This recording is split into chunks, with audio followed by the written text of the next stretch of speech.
శ్రీమాత్రే నమః. ప్రేక్షకులకి ఆ లలితాంబిక అమ్మవారి యొక్క అనుగ్రహం పరిపూర్ణంగా కలగాలని మనస్ఫూర్తిగా కోరుకుంటూ మనం ఈరోజు చెప్పుకోబోయేటువంటి గ్రహ సంబంధించినటువంటి విషయాలు ఏమిటి అని చెప్పి చూసుకున్నట్లయితే మనకి ఫిబ్రవరి 6వ తేదీ నుంచి జూన్ 2వ తేదీ వరకు కుజుని యొక్క సంచారం, ప్రత్యేకంగా కుజుడు ఫిబ్రవరి 6 నుంచి దాదాపుగా 40 రోజులు అంటే మార్చి 16వ తేదీ వరకు ఉచ్చస్థితిలో ఉంటాడు. అయితే ఇక్కడ ఏమిటంటే రవితో కలిసి ఉంటున్నాడు ఇక్కడ. దాని తర్వాత కుంభరాశిలోకి ప్రవేశించి మరొక 40 రోజులు, దాని తర్వాత మీనంలోకి ప్రవేశించి ఒక 40 రోజులు చిల్లర, ఇలా మొత్తం మీద జూన్ 2వ తేదీ వరకు ఒక 40 రోజులు మకరంలో ఉచ్చస్థితిలోని, మరొక 40 రోజులు చిల్లర కుంభంలోని, మరొక 40 రోజులు చిల్లర దాదాపుగా మీనంలో. అంటే ఎందుకంటే అన్ని రాసులు తిరుగుతుంటాడు కదా, ఎందుకు మీరు ప్రత్యేకంగా కుంభంలో మీనంలో దాని గురించి ప్రత్యేకంగా చెప్తున్నారు అంటే, ఎప్పుడైనా ఏదైనా ఒక గ్రహం తను ఉన్న స్థితి నుంచి, తనున్న రాశి నుంచి ఏ రాసుల్లోకి ఎంటర్ అవుతూ ఏ గ్రహాలతో కలుస్తున్నప్పుడు ఎటువంటి పరిస్థితులు వస్తుంటాయి, అది జన్మ జాతక చక్రరీత్యా ఆ యొక్క లగ్నము లేదా రాసుల వారికి ఎటువంటివి వస్తాయి, అదేవిధంగా గోచారంలో గ్రహాల యొక్క స్థితి ఎప్పుడైనా విరుద్ధమైనటువంటి 2 గ్రహాలు కలుస్తున్నప్పుడు ఎటువంటి ఫలితాలు వస్తాయనేటువంటిది మనకి మైథుని జ్యోతిష్యము అనేటువంటి దాంట్లో చెప్పబడింది. కాబట్టి ఈ కాంబినేషన్ ఏదైతే ఉందో, ఈ రెండు గ్రహాలు ఈ విరుద్ధమైనటువంటి ఎనర్జీస్ ఎప్పుడైతే కలుస్తాయో ఇవి భౌగోళికంగా ఎటువంటి పరిస్థితులను తెచ్చిపెడతాయనేటువంటిది కూడా ఆఖరిలో చెప్తాను. అయితే ముందుగా ఈ 12 లగ్నాల వారు లేదా రాసుల వారికి ఏ విషయాల పట్ల జాగ్రత్త వహించాలి, ఏ పరిహార మార్గం చేసుకోవాలి, ఏ విషయాల పట్ల మంచి ఫలితాలు ఉంటాయి అనేటువంటి విషయాలు ఇప్పుడు మనం తెలుసుకుందాం. ఇక కుంభలగ్నము, కుంభరాశి. కుంభం వారికి ఏలినాడు శని రాశిలో సంచరిస్తున్నందుకు సహజంగానే కొంత మానసికంగా కానివ్వండి, శారీరకమైన స్ట్రెస్, కొంత ఆరోగ్య సంబంధం పరంగా కొంతవరకు ఈ కండరాలకు సంబంధించిన నొప్పులు కానీ, నరాలకు సంబంధించిన లాగడాలు కానీ ఇవన్నీ ఇస్తూ ఉంటుంది రాశిలో శని సంచారం జరుగుతున్నందుకు. దాంతోపాటు ఇప్పుడు కుజుడి యొక్క సంచారం కూడా జరుగుతుంది. కాబట్టి ప్రత్యేకంగా మీకు ఈ 6వ తేదీ మనకి ఫిబ్రవరి 6 నుంచి దాదాపుగా మీకు మార్చి 16వ తేదీ వరకు కుజుడు 12వ స్థానంలో సంచరిస్తుంటాడు. ఈ 12వ స్థానంలో కుజుడు సంచారం అనేటువంటిది ఎటువంటి విషయాల్లో బాగుంటుంది అంటే శక్తిని ఇస్తుంది ఇక్కడ. అంటే చూడండి, ఒక్కోసారి అబ్బా నాకు శక్తి లేదు, ఇబ్బంది పడుతున్నా అనుకునేటువంటి వారికి ఎనర్జీ పెరుగుతుంది ఇక్కడ ఈ 40 రోజుల పాటు, ఫిబ్రవరి 6 నుంచి మార్చి 16 వరకు. అయితే ఈ రాహు శని కుంభంలో సంచరిస్తున్నందుకు కొంచెం హెల్త్ రిలేటెడ్గా ఇబ్బందులు ఇస్తున్నాయని చెప్పుకున్నాం కదా. దీంతోపాటు ఈ కుజుడు రవి సంచారం వల్ల కొంచెం పెయిన్స్ ఉంటూ ఉంటాయి. కాకపోతే ప్రత్యేకంగా తల్లిగారి ఆరోగ్య విషయంలో కూడా ప్రత్యేకంగా కుంభం వారు ఈ యొక్క మనకి ఏప్రిల్ 16కు ముందు నుంచి ఇంచుమించుగా ఫిబ్రవరి మార్చి 16కు ముందు నుంచి ఏప్రిల్ 24వ తేదీ వరకు దాదాపుగా కొంతవరకు తల్లిగారి ఆరోగ్య విషయంలో కొంత జాగ్రత్త వహిస్తూ ఉండాలి. మరొక విషయం ఏంటంటే ఇక్కడ గమనించుకున్నట్లయితే కొంతవరకు జాబ్ చేసేటువంటి వారికి వర్క్ స్ట్రెస్ ఉండడము, కొంచెం స్ట్రెస్ అనేటువంటిది ఉంటూ ఉంటుంది. దీనికి చాలా సింపుల్ టెక్నిక్ ఏమిటంటే ఓం చండీ దేవతాయై నమః ఈ మంత్ర సాధన కనుక చేసినట్లయితే ఏలినాటి శని నడుస్తున్నా, శనికుజులు రాశిలో సంచారం జరుగుతున్న చండీ దేవత ఖచ్చితంగా కాపాడుతుంది. ఎందుకంటే మీకు రాశిలోనే సంచారం జరుగుతుంది కాబట్టి ఇది. అలాగే ఇక్కడ గమనించుకున్నట్లయితే ఈ యొక్క కుజుడు రాశిలో సంచారంతో పాటు ద్వితీయ స్థానంలో సంచారం జరుగుతూ ఉంటుంది. అంటే ఏమిటి, రాహుతో కలిసి కుజుడు సంచారం జరుగుతూ ఉంటుంది. ఎప్పుడు దాదాపుగా మార్చి 16వ తేదీ నుంచి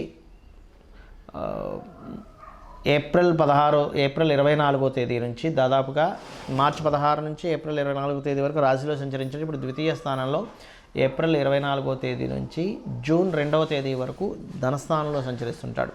ఈ సమయంలో కొంతవరకు మీకు వ్యాపారాల్లో లాభాలు, శత్రువుపై జయము, ఏదైనప్పటికీ కూడా ఈ యొక్క 125 రోజులు శత్రువుపై జయాన్ని ఇస్తూ ఉంటుంది. లోన్స్ లభించడానికి అనుకూలంగా ఉంది.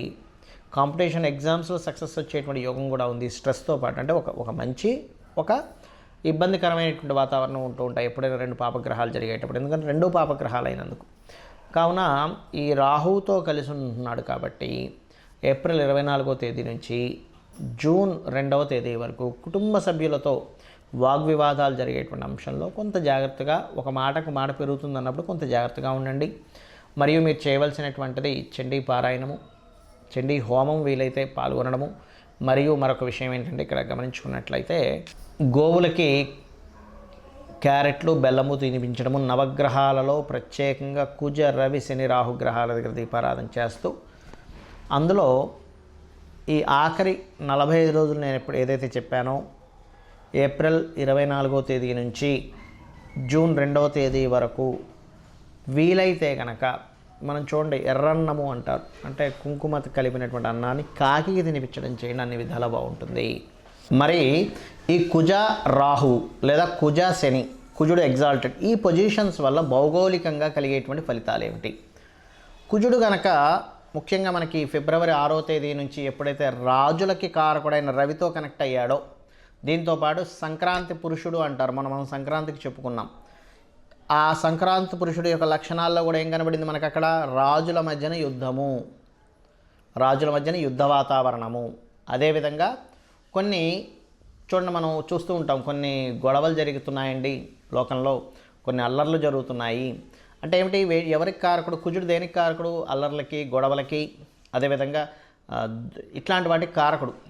కాబట్టి ఈ అల్లర్లు గొడవలు జరగడానికి జూన్ 2వ తేదీ వరకు ఈ కుజుడి యొక్క ప్రయాణం ఏదైతే ఉందో మకరం నుంచి, ముఖ్యంగా మకరంలో ఎంటర్ అయినప్పుడు ఏంటి ఫిబ్రవరి 6 నుంచి కొంచెం మనకి భూకంపం వచ్చింది, మరలా ఇంకోసారి భూకంపం రావడానికి ఛాన్సెస్ ఎక్కువగా ఉంటాయి. బికాజ్ ఆఫ్ భూతత్వ రాశుల్లో 2 ఫైరీ ప్లానెట్స్ జరిగినప్పుడు భూకంపాలు, అగ్ని ప్రమాద సంబంధించిన, అంటే ఏంటి ఎక్కడైనా కొంచెం మనం ఎక్కువగా క్రౌడ్ ఉంది, అక్కడ ఏదైనా అగ్ని ప్రమాదానికి సంబంధించిన జాగ్రత్తలు తీసుకోవాలని అర్థం. మనకి జ్యోతిష్ శాస్త్రంలో ముండెన్ ఆస్ట్రాలజీలు ఇవన్నీ ఎందుకు చెప్తారంటే ఈ యొక్క కండిషన్, ఈ గ్రహాల యొక్క స్థితి ఇలా ఉంది కాబట్టి ఆ ఎనర్జీ ఎక్కువగా ఉంటుంది. గ్రహాలు ఏవైతే 2 గ్రహాలు కలుస్తాయో ఆ ఎనర్జీ ఎక్కువగా ఫామ్ అవుతుంది యూనివర్స్లో. ఎక్కువగా ఫామ్ అయినప్పుడు ఆ ఎనర్జీతో జాగ్రత్తగా ఉండాలి. ఆ ఎనర్జీ మంచి చేస్తుంది, ఇబ్బంది ఉంటుంది. కాబట్టి పర్టికులర్గా ఫిబ్రవరి 6వ తేదీ నుంచి 40 రోజుల పాటు, అంటే మార్చి 16వ తేదీ వరకు భూమికి సంబంధించిన విషయంలోని, రాజులకు సంబంధించిన విషయంలోని కొంచెం, అంటే ఈ భూకంపాలు కావచ్చు, రాజులకు సంబంధించిన విషయం అంటే గొడవలు కావచ్చు, యుద్ధ సంబంధంగా ఆలోచనలు కలగడం కావచ్చు, ఇవి ఎక్కువగా ఇస్తూ ఉంటుంది ప్రత్యేకంగా. దానికంటే ముందు ఇచ్చినా సరే మనం ఆశ్చర్యపోవాల్సిన పని లేదు. ఎందుకంటే దాన్ని గ్రహాలు ధనుస్సు రాశిలో 15 డిగ్రీలు ఎంటర్ అయిపోయిన తర్వాత వెంటనే దాని రిజల్ట్ ఇవ్వడం కూడా స్టార్ట్ అవుతుంది.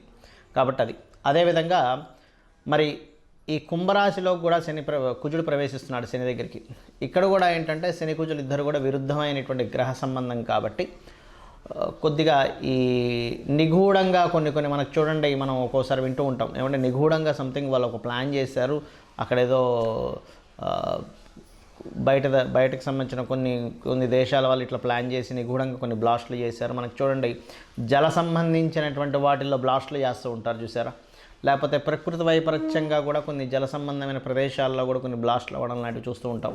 అది మనకి లావాలు, సముద్ర గర్భంలో లావాలు పొంగడం కావచ్చు, సముద్ర గర్భంలో జరిగేటువంటి కొన్ని, ఎందుకంటే ఇక్కడ కుంభం అనేటువంటిది ఏమిటంటే కుండ, లోతైనటువంటి విషయాలు, జల సంబంధించినటువంటి విషయాలను చెప్తూ ఉంటుంది. అక్కడ కుజుడు ప్రవేశం అవడం వల్ల ఇటువంటి ఫలితాలు వస్తూ ఉంటాయి. అలాగే మీనరాశిలో ఎప్పుడైతే రాహువు కూడా సంచరిస్తుంటాడో అక్కడ బుధుడు ఉన్నాడు. బుధుడు రాహుతో పాటు కుజుడు ఎప్పుడైతే నీచ స్థానంలో ఉండేటువంటి బుధుడితో కుజుడు సంబంధం కలిగిందో కమ్యూనికేషన్ రిలేటెడ్ సంబంధించిన వాటి మీద కూడా దాని ప్రభావం ఉంటుంది. బుధుడు కమ్యూనికేషన్స్ కారకుడు, నీచబడినటువంటి కుజుడితో సంబంధం కలిగింది, రాహుతో సంబంధం కలిగింది.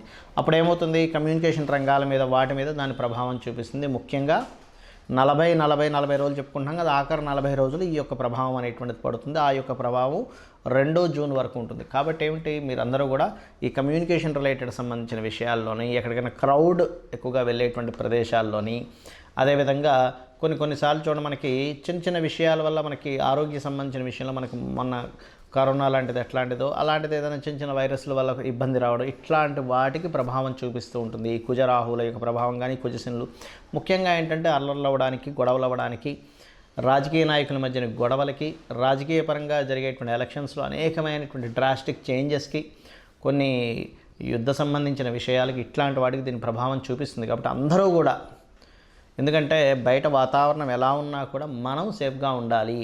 కాబట్టి మీరందరికీ నేను చెప్పేది ఒకటే, చండీ పారాయణం రోజు చేయండి, చండీ రోజు వినండి. చక్కగా చండీకి సంబంధించినటువంటి మనకి ఇంట్లో ప్లే చేయండి. అలా ప్లే చేస్తూ మీ పనులు మీరు చేసుకోండి. ఆటోమేటిక్గా ఆ ఇంట్లో ఆ తరంగాలు ఎప్పుడైతే మన చుట్టూ తిరుగుతూ ఉంటాయో ఇంట్లో ఒక్కరికి కూడా ఎటువంటి హాని కలగకుండా ఉంటుంది ఒకటి.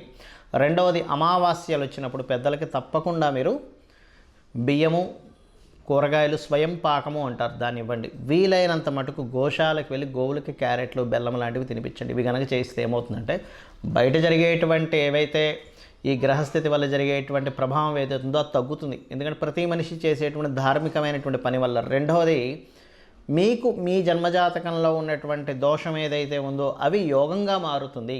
కాబట్టి ఇవి చేసి మీరు దేశానికి మరియు మీకు కూడా శుభాన్ని కలిగింపజేసుకుంటారని మనస్ఫూర్తిగా కోరుకుంటూ శ్రీమాత్రే నమః.